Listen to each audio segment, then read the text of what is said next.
Hello বন্ধুরা, ঢেলে পুরান চ্যানেলে তোমাদের স্বাগত। আমি আজকে রান্না করে দেখাবো এই যে এরকম বড় বড় খয়েরি ইলিশ এ দিয়ে আলু বেগুনের ঝোল। মানে এই ইলিশ মাছ দিয়ে আমি যেভাবে রান্না করব পুরো ইলিশ মাছের টেস্টটাই তোমরা পাবে।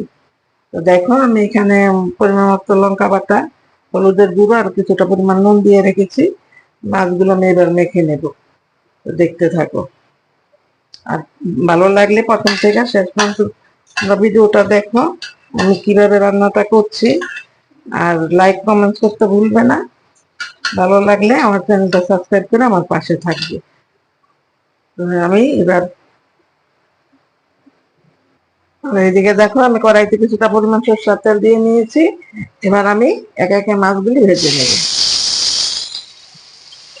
এই মাছের ঝোল এইভাবে যদি রান্না করে খাও, পুরো ইলিশ মাছের টেস্টটাই পাবে।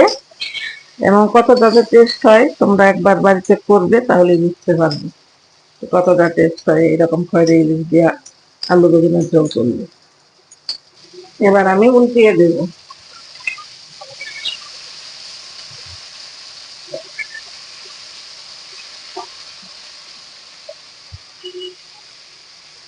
দেখো, মাছগুলো ভাজা হয়ে গেছে, আমি এবারে এগুলো নামিয়ে নেব। নামিয়ে নিয়ে বাকি মাছগুলো ভেজে তারপর আবার তোমাদের দেখাচ্ছি। দেখো, মাছ ভাজা তেলের সাথে আমি আর একটুখানি তেল দিয়ে দিয়েছি, আর এই যে দেখো গোটা জিরে দিয়ে দিলাম। এবার কেটে রাখা দিয়ে দেবো আলু। আলুগুলো আমি আগে ভেজে নেব।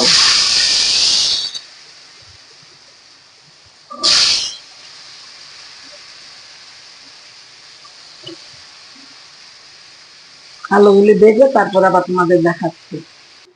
দেখো, আলুগুলো লাল লাল করে ভাজা হয়ে গেছে। এবার আমি দিয়ে দেব কেটে রাখা বেগুন।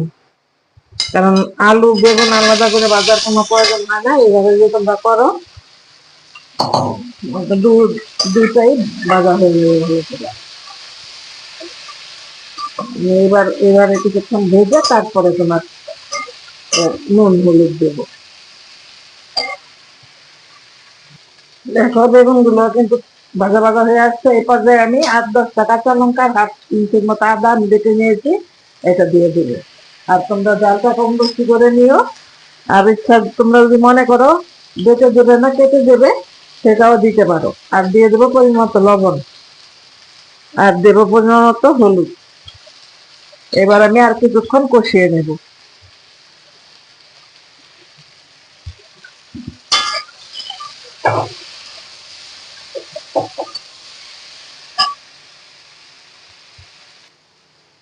দেখো, আমার মশলার সাথে বেগুন আলু কষানো হয়ে গেছে। এই পর্যায়ে আমি দিয়ে দেবো জল।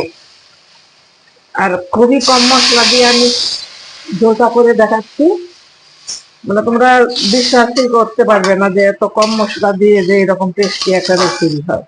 তোমাদের আমি আবারও বলবো, আমার আজকের এই রেসিপি তোমাদের ভালো লাগলে লাইক কমেন্টস করে আমাদের জানাবে, আর বন্ধুদের মধ্যে শেয়ার করে দেবে।